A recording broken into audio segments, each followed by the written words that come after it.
Greetings, Earthlings. My name is Liz Colby. I'm with Practical Farmers of Iowa, and accompanying me behind the scenes and providing technical support is Phoebe Eichhorst. We will shortly be joined by Sam Oschwald Tilton and Peter Seeley, friends in farming, machinery, and a penchant for the fantastic. Today, Sam and Peter are at Springdale Farm, run by Peter and Bernadette Seeley near Plymouth, Wisconsin. If you were with us last week, you know our video quality suffered from the intergalactic attacks of rural broadband buffering. So today, in an effort to evade such treachery, Sam and Peter will be live from the cockpit of Peter's living room, armed with videos, photos, and as much steel as they could carry inside. But first, like an old movie, we start with the credits at the top. I'd like to thank our organizing partners for their work on this field day. The Midwest Mechanical Weed Control Field Day is an annual event held on farms across the exotic galaxies of Ohio, Michigan, Wisconsin, Illinois, and in 2021, the deep space of Iowa. This event brings together vegetable farmers, field crop farmers, and industry reps to demo and discuss the latest in field cultivation equipment. We're glad to be joining virtually this year, but look forward to seeing you all in person next September. The Land Connection is a nonprofit based out of Champaign, Illinois. The Land Connection trains farmers in resilient, restorative farming techniques, informs the public about the sources of our food and why that matters, and works to protect and enhance farmland so that we, and generations to come, will have clean air and water, fertile soil, and healthy, delicious food. Learn more at thelandconnection.org. Practical Farmers of Iowa is a farmer-led nonprofit based out of Ames. We specialize in farmer-to-farmer knowledge sharing and farmer-led research with a mission to equip farmers to build resilient farms and communities. All are welcome at PFI, and we invite you to learn more about our organization and access our vast collection of resources at practicalfarmers.org. This field day will run until 1:10 p.m. If you have questions for Sam and Peter during the field day, please type them into the comment box on Facebook, and I will do my best to relay your questions through the void of space and the internet. Also, at the conclusion of this event, please give us your feedback via the online survey. We'll post the link in the comment box. Virtual events are new to us this year, and with your help, we're excited to learn and improve throughout the summer because we're still virtual going into the winter. And now I'm going to turn the helm over to Sam for a couple more sponsors, and then to the meat, or steel that is, you all came here to see. Sam? Hi, everyone. My name is Sam Oschwald Tilton. Welcome to the Midwest Mechanical Weed Control Field Day.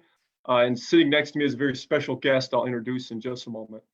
This is the fourth year of the field day. We bring together farmers, researchers, and companies from all over the world to share and learn about weed control methods and tools. And one of my favorite parts of organizing the field day is meeting so many wonderful people. So hello to all of you out there. I'm sorry that I cannot greet you in person, but I hope to next year. Just like for many of you, there's been a lot of changes to the field day this year as we rolled with the COVID punches. Eric Franzenberg from Iowa was initially slated to host the field day, and he put in a lot of time preparing for that. And Hans Bishop in Illinois also helped out a lot planning to host on-farm demos, which in the end we weren't able to do. But nevertheless, thank you to those two engaged and generous farmers. Hopefully you can tell that this field day, even a virtual one, takes a lot of planning. And we could not run an event like this without the monetary support of our sponsors. And I want to acknowledge our presenting sponsors right now.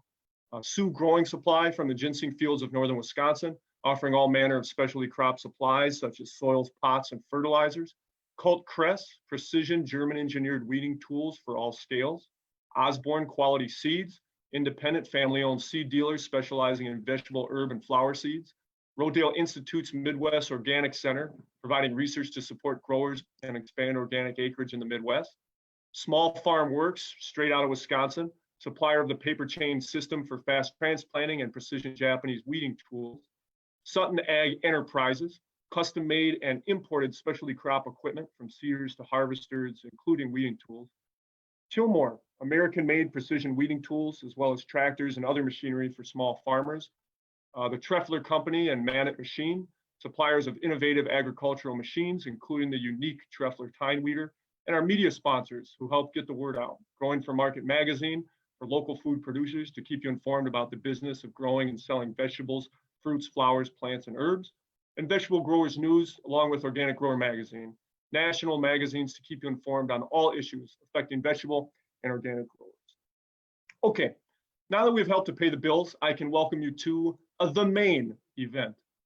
Ladies and gentlemen, From the beautiful glacially sculpted Kettle Moraine Hills near the shore of Lake Michigan, welcome to Springdale Farm. We're coming to you from the inner sanctum of Springdale, the cerebral hub from which decisions are made, deals are cut, and when the internet connection in the field is terrible, the cave of cultivation from which virtual field days are presented. I have the pleasure today of sitting with Peter Seeley, a friend and mentor of mine, and a mean ultimate Frisbee player, by the way, and one of the first CSA farmers in the Midwest who has been growing vegetables for over 30 years here in this valley. And Peter was kind enough to agree to take some time to run through some pictures and videos on weeding tools on his farm this season, as well as some videos from tools from other farms as well. Peter and I are here at your disposal, and this is an interactive event. So as we're going through these cultivation concepts, please type any questions into the chat, and Liz will ask those questions of us on your behalf. And before we begin, Peter was nice enough to pour me a stiff drink of apple cider, and I'm just going to wet my whistle here. So last week, we were in the tool shed, and we were talking about adjustments to be made to seeders and weeding tools before getting out into the field. And this week we want to talk about tools in the field. And even though we're not in the field ourselves, there's a certain checklist or order of operations when we get a tool in the field that we can assess what it's doing and how we might need to adjust it. One of the first questions to ask when we get a tool out into the field is how established is the crop? Peter, when you pull a basket weeder or a tine weeder, what are you looking for to see how successfully you might be able to use that machine or how aggressively you can set it? Well, the first thing to keep in mind is that the best weed to eradicate is one that's hardly germinated, that you can hardly see. So you obviously want to get into the field as quick as possible. In fact, some techniques are pre-emergent, so you can even do some cultivating before the actual crop appears. And obviously, if the crop is really young, it's going to be a lot more tender, so you have to be less aggressive than it would be when the crop is older. Crops vary, of course, too. You have to know the crop that you're dealing with. You know, something like lettuce or spinach is going to be a lot more tender than something like beans or the brassicas. And then you got to look at your soil, too. You got to see if it's a heavier soil, if it's going to have a crust on it, what it's going to take to get through that crust without damaging the crop. If you've got sandier soils, then you can have a lot more leeway in how you can aggressively work on the weeds then. What are some of the options, Peter? One of the main problems I've seen in fields and with different tools is that crust. You know, after a rain, it starts to dry out. The top of the soil starts to knit together, and as it dries, that crust gets deeper and deeper. And you know, tools, it's harder and harder to get them to penetrate. How do you deal with a crust that gets harder and harder in terms of the tools that's possible to use? Yeah, that's it. That can be a big problem. You know, obviously, long term, you work on managing your soil organic matter so that you're not going to have that problems as much. We've seen a big difference in our fields as we've applied compost over the years. That we have a lot less of a crust issue than we had otherwise. The tool that you use, you know, to break it, you got to be careful because, you know, there will be larger clods that will ruin your crop. So if you can bite off, you know, smaller amounts of it, either with something like a basket weeder that's going to hit it every couple inches, or that your sharpened beet knives or whatever other knives, you know, can slice through, but without overturning huge chunks of soil that will again ruin your crop.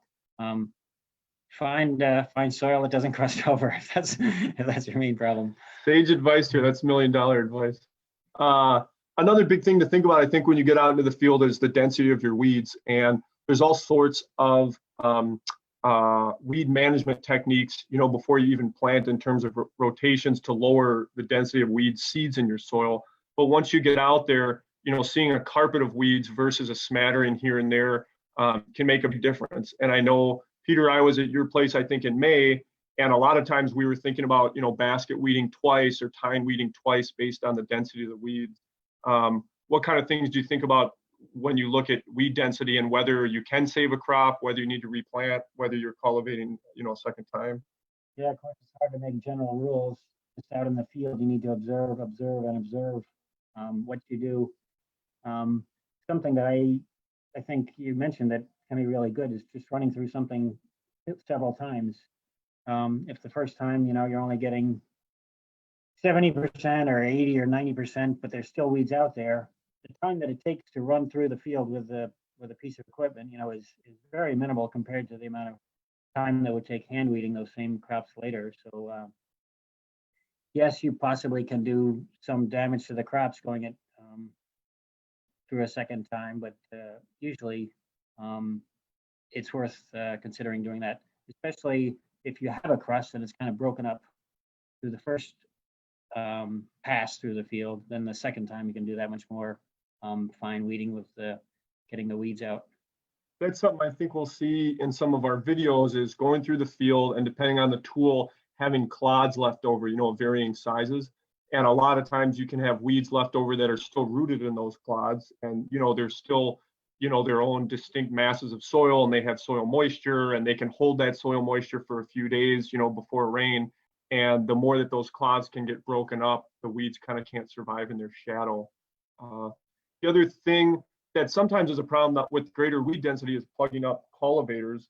I think some machines you can't really do anything about that. Say a basket weeder, you're not, going to adjust things too much. But other tools, especially if there's sweeps or knives, if you can lengthen out the distance between those knives. So say if these are only a few inches apart, but if you can lengthen that out, residue has more space to flow in between them in terms of fiber. Yeah, good point.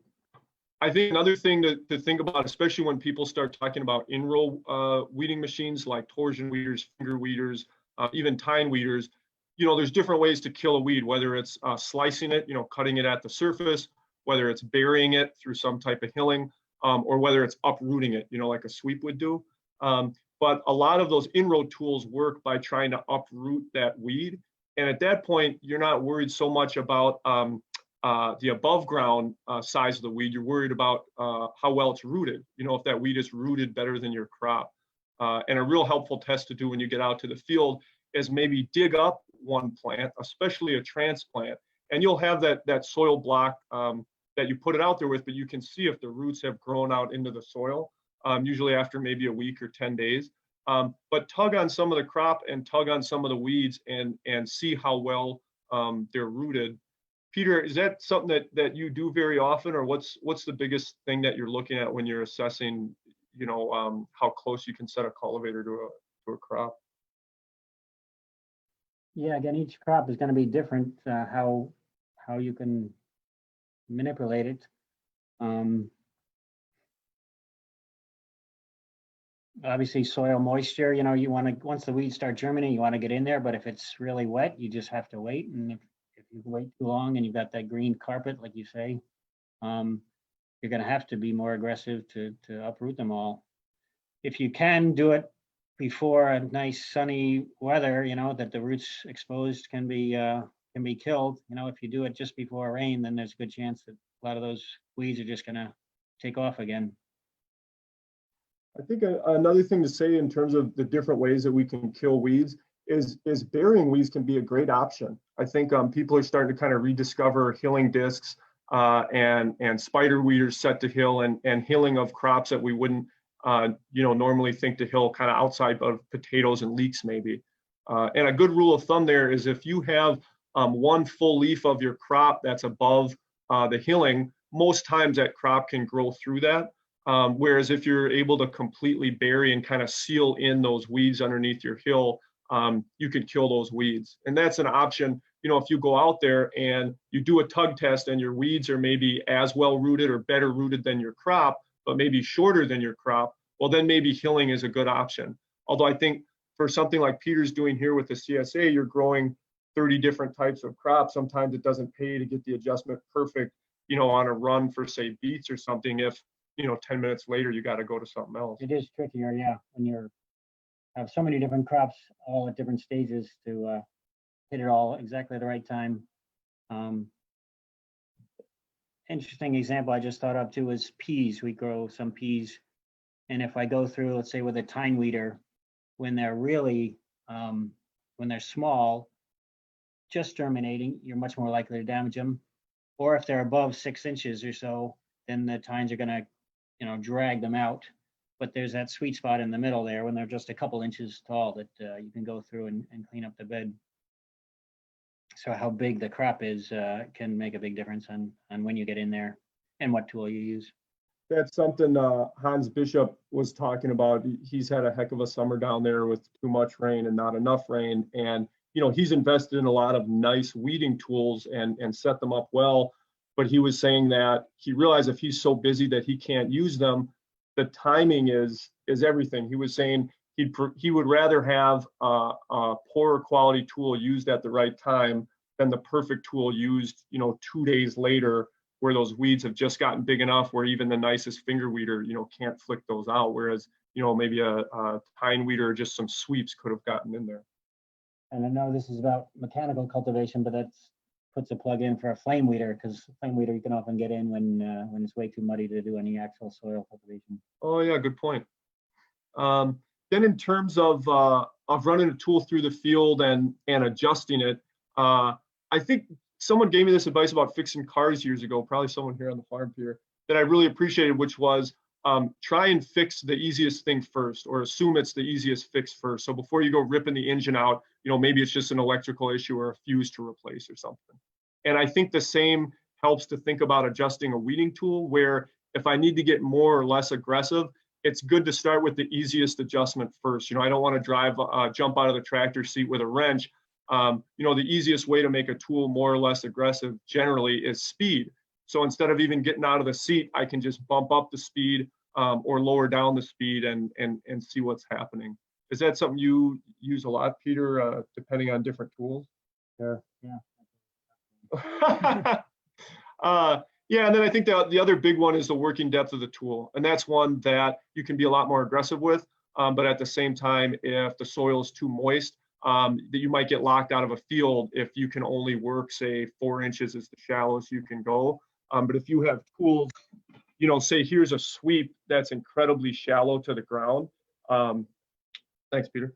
You know, you can get in and work the soil just an inch or two down. So whereas if you could only work at 4 or 6 inches, you couldn't get into that field. Having tools that work shallowly will let you get in there pretty quickly. Okay. Anything else on those, Peter? Can we start looking at some slides? No, let's jump right in. Okay. Phoebe, if you pull up that first slide, Peter had me out to the field in May, and where are we here? And we were tine weeding onions, and he had direct seeded and transplanted onions. And you can see by the foliage on the trees, you know, it's still pretty early spring, but those onions had pretty good size on them. And here we are looking at the field after we had tine weeded, I think, the first time. And if you go to slide number 2, you can see what the soil conditions were like. And there's my gloved hand in the bottom. And so you've got those transplanted onions, you know, maybe 6, 8 inches tall. And you've also got some weeds, and they're not very dense, but they're still a few inches tall. And Peter, can you say anything about the soil over there? There's a bit of a soil crust. Yeah, it's a little bit heavy, not super heavy, but yeah, you can see it does crust over, so that has to be broken up. And if you go to the third slide, Phoebe, you can kind of see a close up there on the soil surface. So Peter does an incredible job, I think, of making and applying compost, and you can see some of the residue there, and you can also see some of the weeds coming. And this was a pretty good time, I think, to bring out the tine weeder. Of course, you know, earlier may have been better, but it also may have been too wet, and the density of weeds isn't too bad. Yeah, in general, with the tine meter that we're going to go through here, I would choose to go through there before the weeds are that big, because the tine meter is not going to really get those. Hey, Sam, can I get you to, I just want you to turn the computer a little bit closer to Peter so we can pick up his audio a little bit better. I think your voice is carrying a little better than his. There you go. Thanks, Liz. Yeah, Peter was just saying that in general, he prefers to get in there sooner before the weeds are that big, but I'm guessing maybe some of the rain had prevented that. We started to come through with the tine weeder, and we were playing around with the aggressiveness. You know, some of the newer tine weeders like the Treffler, the adjustments are really easy. You can do everything at once. But we were using a Lely style tine weeder where we adjust each one individually. And I think we tried 1 or 2 different adjustments, but it takes, you know, so long to adjust each of them. We ended up mostly playing around with the speed. And if you go to the next slide, Phoebe, you can see what the the soil conditions look like after we had been through twice. Peter, would you say just from that picture what you think about that tool, if you're happy with what it did or not? Sure, yeah, no, you can see that it did disturb all the soil. The crust did get broken up, and it did a pretty good job in eradicating the weeds that had just started there. Even the ones that were a little bigger, it pretty much. Did we go through that one twice? That one was twice. Yeah. Yep. And you can see, I mean, the onions are, Peter does a good job with healthy soil and consequently healthy plants. You know, those onions are big and I think they're well rooted. And the next one we could pull up, if you'd like, Phoebe. Speaking of tine weeders, we've got a video of one of these newer tine weeders that are available. This one's a Trefler tine weeder. And this is in spinach, I believe. And I think the first thing to note when this video comes up is the texture of the soil. These are promotional videos, and you'll notice that tine weeders work best when the soil texture is loose and friable. Our soils with more clay, that crust, some of these newer tine weeders, you can adjust them real well to break through that and leave your crop, but they're going to work well on a soil that's a little sandier or more open. And here we can see more established spinach. And Phoebe, I think you could start the video if you'd like.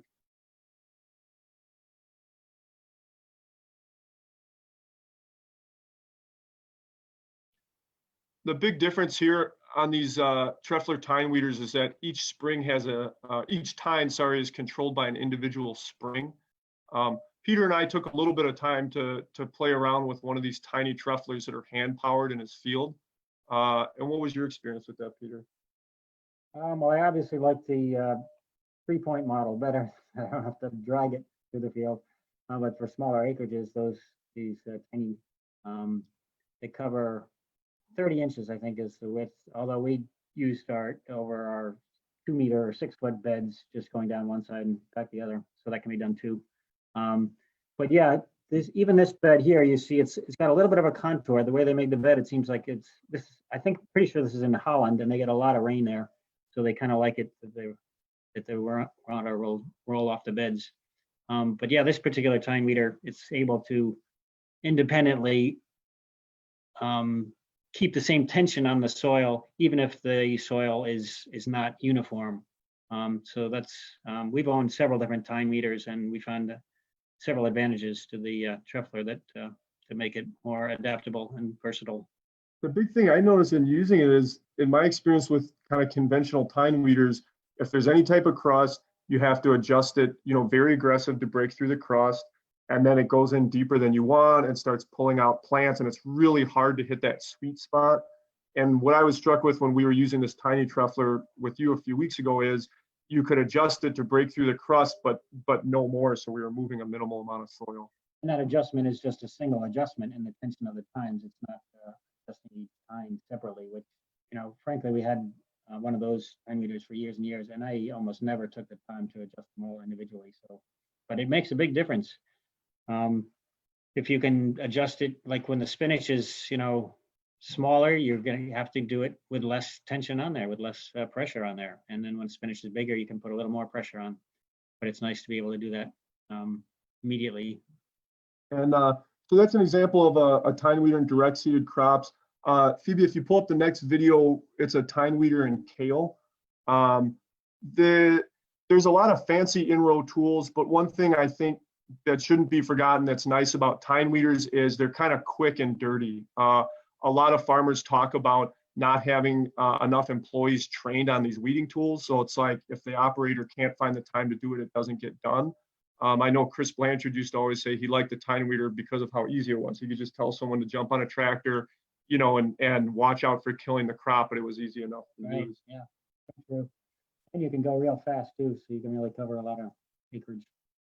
So you could play that one, Phoebe. This is again a full type model, but plenty of tractor mounted options out there. And this is on kale. You can see the kale is probably transplanted just a few days previous, and the full bed width is getting work there. But again, I would be pretty happy with the texture of the soil. I mean, it looks pretty light and sandy.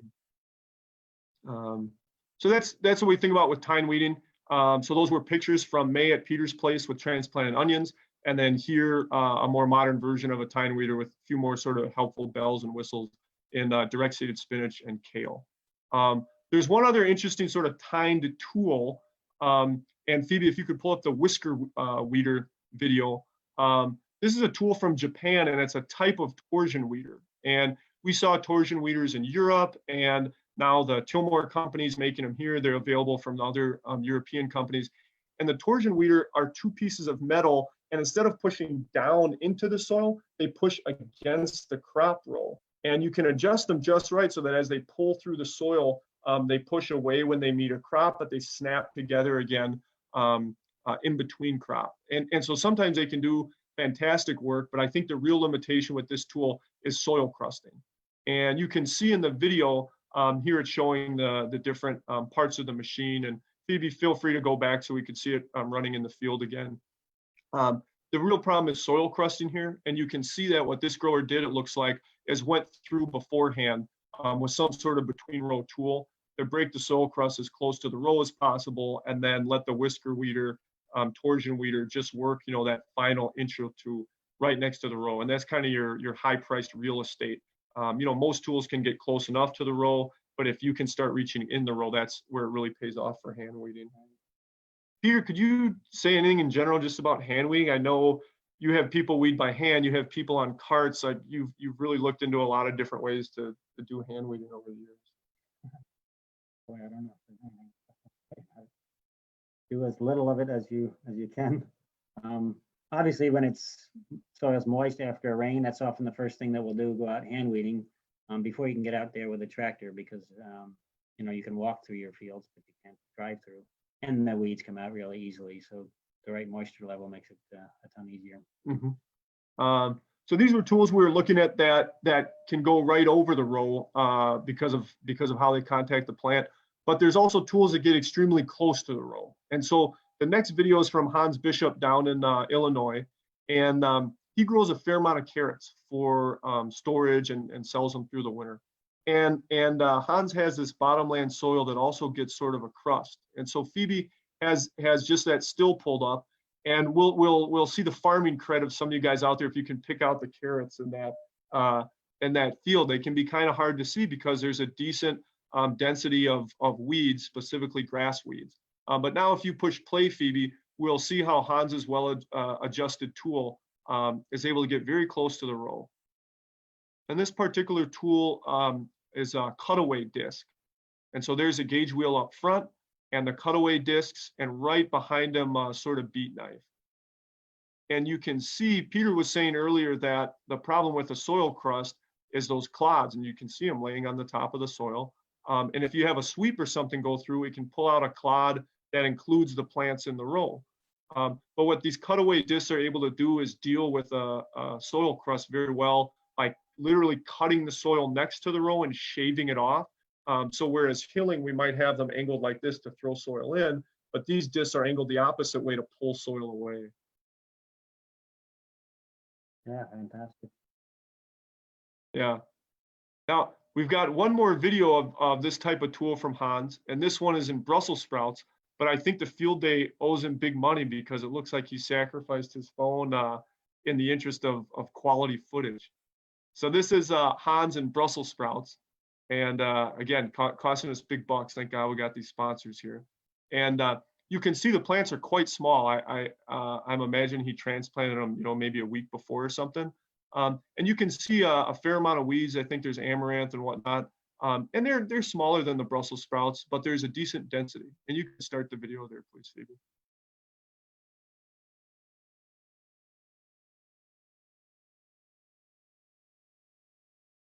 And one thing you'll notice is how shallowly Hans has his tools set to run, especially with some of the rain he's had down there. He wants to be able to get into the field as soon as possible.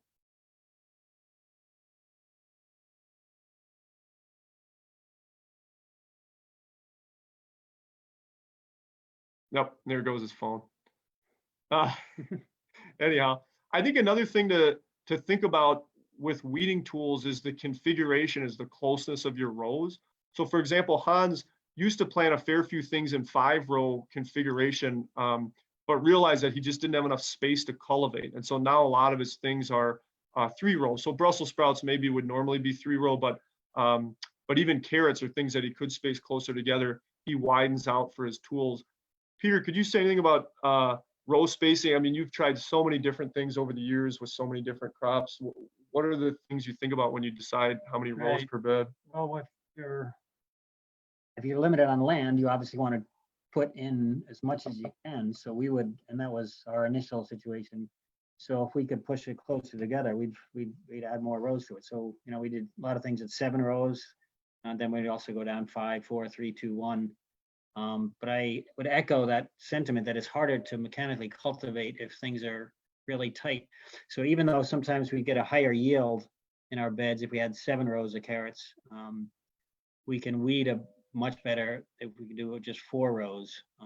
And the amount of, again, if you're really short on land, then you just want to get as much you can, because with all these vegetable crops, you know, your overall income per acre is quite high. But if you have more acreage and then you can devote more mechanical weeding tools to your operation, then it's really helpful to space them out further. And we're doing that too now that we have more land to play with also. Is that right, Peter, that depending on how you're going to use the vegetable, you might plant a different spacing? Like if it's say a fresh market cabbage instead of a storage cabbage? Well, yeah, with a lot of crops, yeah, your spacing will determine your size. If you plant carrots, for example, really close together, then you're going to get baby carrots. You're not going to get the full-grown carrots. Sure. So one of these companies was nice enough to send us a machine to play with this summer. And this was a rear-mounted steerable toolbar. And this is a way to get extreme precision out of these tools. It does require 2 people to use it. So that can be a drawback, but at the same time, oftentimes you can move through the field a little bit faster. So we've got a few videos showing these rear-mounted steerable toolbars. And again, it's the principles that matter. These same type of tools, you could put belly-mounted, you know, between the axles, or you could have, you know, rear-mounted with just a single driver. And Peter and I were out in the field, and his wife Bernadette was nice enough to be the camera lady. And the first video is showing us out in broccoli. If you'd pull that up, Phoebe. And we really appreciated the conditions out there, I think, because so many times people show videos of tools in perfect conditions, which, you know, looks nice, but at the same time, I think for most people, conditions aren't always perfect. And here we had some uneven soil, we had some residue, but the weed pressure I don't think was too bad. And here's Peter driving on one of his narrow-tired tractors.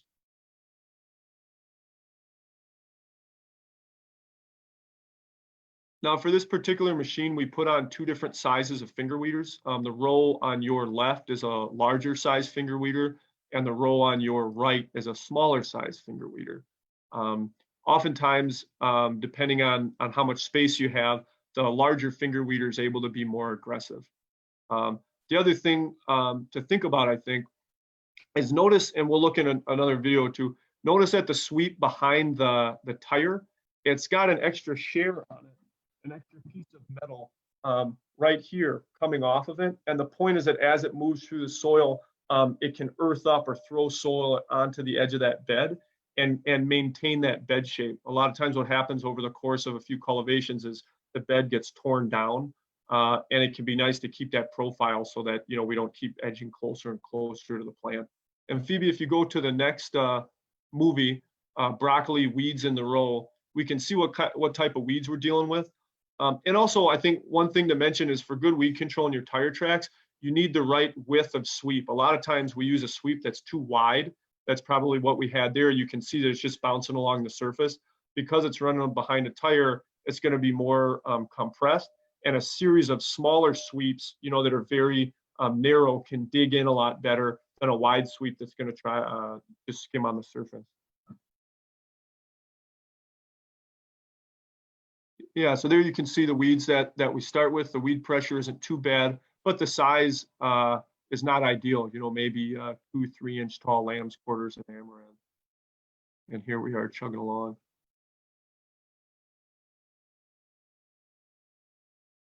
And again, the finger weeder, the outside row is a larger, more aggressive finger weeder, and the row on your left is a smaller, less aggressive finger weeder.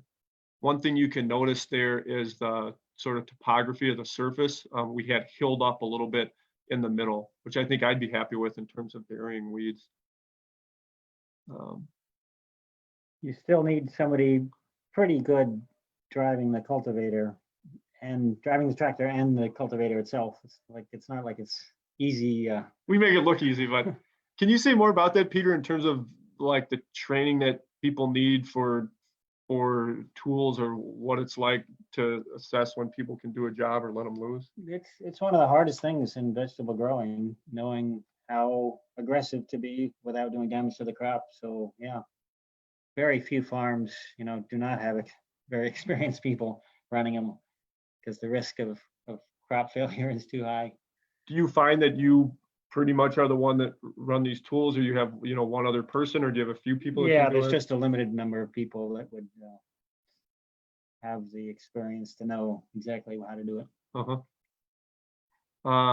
And Phoebe, there's one more video of this rear mounted steerable toolbar, and that's in beans. And this one, if you look further up ahead before the tool is run, you'll see a veritable carpet of small weeds. Now the size difference between the crop and the weed, I think, was good. The beans had 2 true leaves. They were starting to canopy out. So the size difference between the crop and the weed in this next beans video was good, but the density of the weeds was the problem. There was a real carpet there. So Phoebe, that would be the next video, beans. Yeah, and what she's showing now, you can see that sweep right in the tire track, throwing soil up into the bed, but you can also see that it's working maybe a little more shallowly than we would like.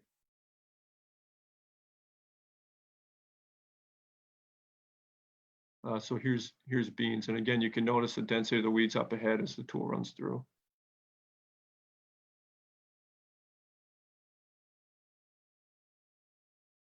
Again, the more aggressive, larger finger weeders on the left, and the smaller, less aggressive on the right. Do you remember that day, Peter? You weren't very happy with what we were doing in that field, right? Well, the weeds were way too big.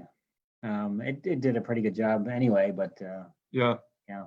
And I believe that was on sort of a hillside. The soil was more rocky and not very friable. The tools weren't really digging in very Correct, much. yeah. And there was some, it was on a hillside too, so it doesn't look that way, but it was hard to get it perfectly level, like you see in the promotional videos where the fields are perfectly flat and all sandy. So the tools work fantastic. Yeah, this is great. This is the real deal. And now that you mentioned that, that's right.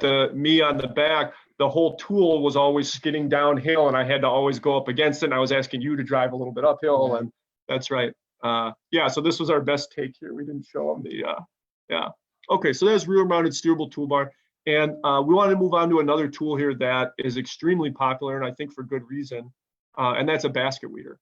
And so there's a video here of a basket weeder we took just the other day running through cilantro, and we call this the good and the bad of basket weeders.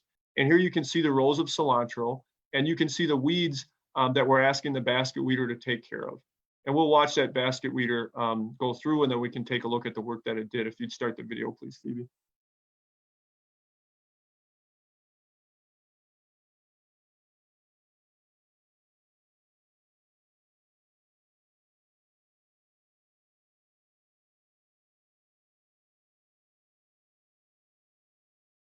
And there we've got the track scratchers. And so I'm going to reach in there with my hand, and we can see that the basket weeder did a good enough job of kind of doing between row. But if you pause, oh no, let it run another moment there, Phoebe. If you pause it maybe right about there, you can see that a lot of these weeds are still rooted, and they're big enough where it's hard for the basket weeder to uproot them. And this, I think, like you were saying, Peter, is a perfect example of when you might want to take a second pass. Right. Actually, because the bed is fairly flat, but not totally. And we're doing 7 rows there. So on one side, if it's digging in a little bit more than the other side, the baskets aren't independently mounted. It's rigid. So you've got one whole unit as together. So if your beds aren't totally flat, then you're going to have variations in how well a job it does. Yeah, I would say maybe the main limitation of a basket weeder is you have to have really good surface preparation, and otherwise, a dip is just not going to get weeded.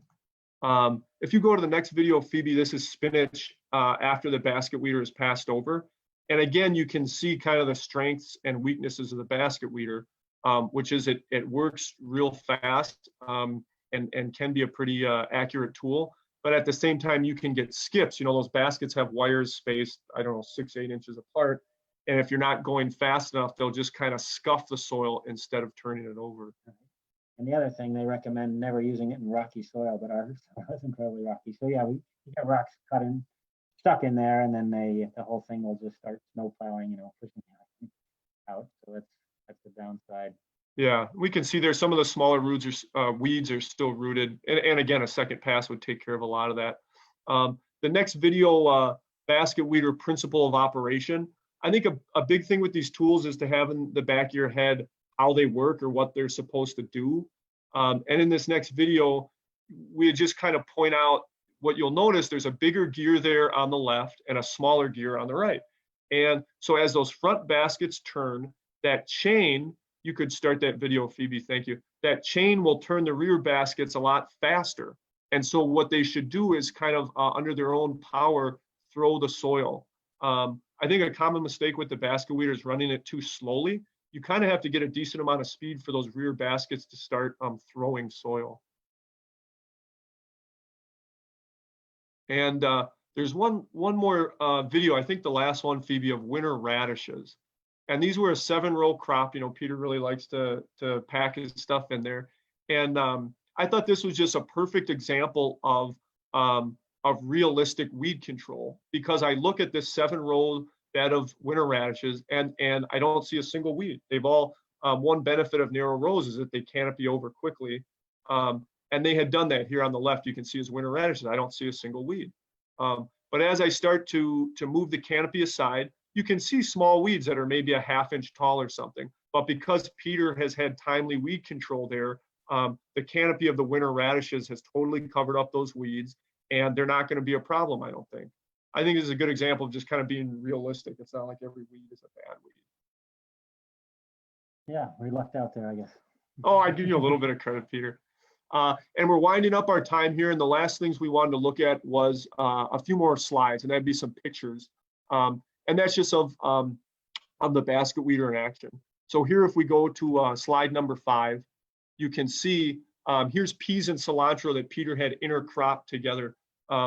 Peter, I don't often see, crops planted together. Could you say a word or two about intercropping in general, or what you were thinking? Yeah, we don't do a lot of it. I forget exactly what the motivation was here, and it kind of worked. The cilantro was out of there by the time the peas grew up, and the peas kind of grew together. So yeah, we might even do it again.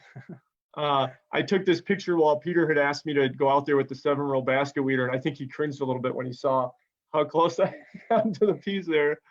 They did survive, even though it looks like they'd be pulling them out. Yes, I think that's a good example. You can see on slide number 5 that those baskets look a little too close, and I did pull a few peas out, I can admit now, to Peter a few months later. But afterwards, after going through that bed once or maybe twice, you can see that we cleaned it up good and didn't take out too many plants. And the next slide, slide number 7, a similar example with carrots. And you can see Peter's bed prep here, I would say is fantastic, a nice level bed. You can see maybe a little bit of soil crusting, but no big clods or anything. But I think Peter looks at the seating layout here and cringes, or how do you feel? Just it's not uniform there. The Planet Junior seeder that we're using is 2 gangs, and one of the gangs got shifted a little bit, so it's not even equal. The basket weeder, I think, did make it through, and we didn't destroy the crop. But so here, the next slide, slide number 8, you can see that we did a pretty good job cleaning that up. But I think that's an advertisement for doing your winter shop work of double checking where seeders and transplanters are. Yeah. So that's our last slide. And I think that's all we have for this, our 4th year of the Midwest Mechanical Weed Control Field Day, and our first, and hopefully last, virtual version. And again, a big thanks to Peter Seeley, who has taken a lot of time out hosting us here and preparing for the field day and right now with us. Thanks a lot, Peter. Yeah, fun working with you. Right on, Pete. And I'll pass it over to you, Liz. All right. Well, thank you, Sam and Peter. The audience, I think, was following along great. There weren't many questions, but fantastic work, folks. To everyone on Facebook, thank you so much for attending this live event today. If you want to rewatch or share with your friends, you can find the video of this event and many others on PFI's Facebook page, the Land Connections Facebook page, or our YouTube channels and websites. So please check them out there. We at PFI would also like to thank our major sponsors for their support of PFI's virtual field day season, of which this field day is a part. Their support helps make our virtual field day season possible, and it features over 60 virtual field days. You can attend all of those free of charge, and they're all recorded and available on our website. So thank you, sponsors.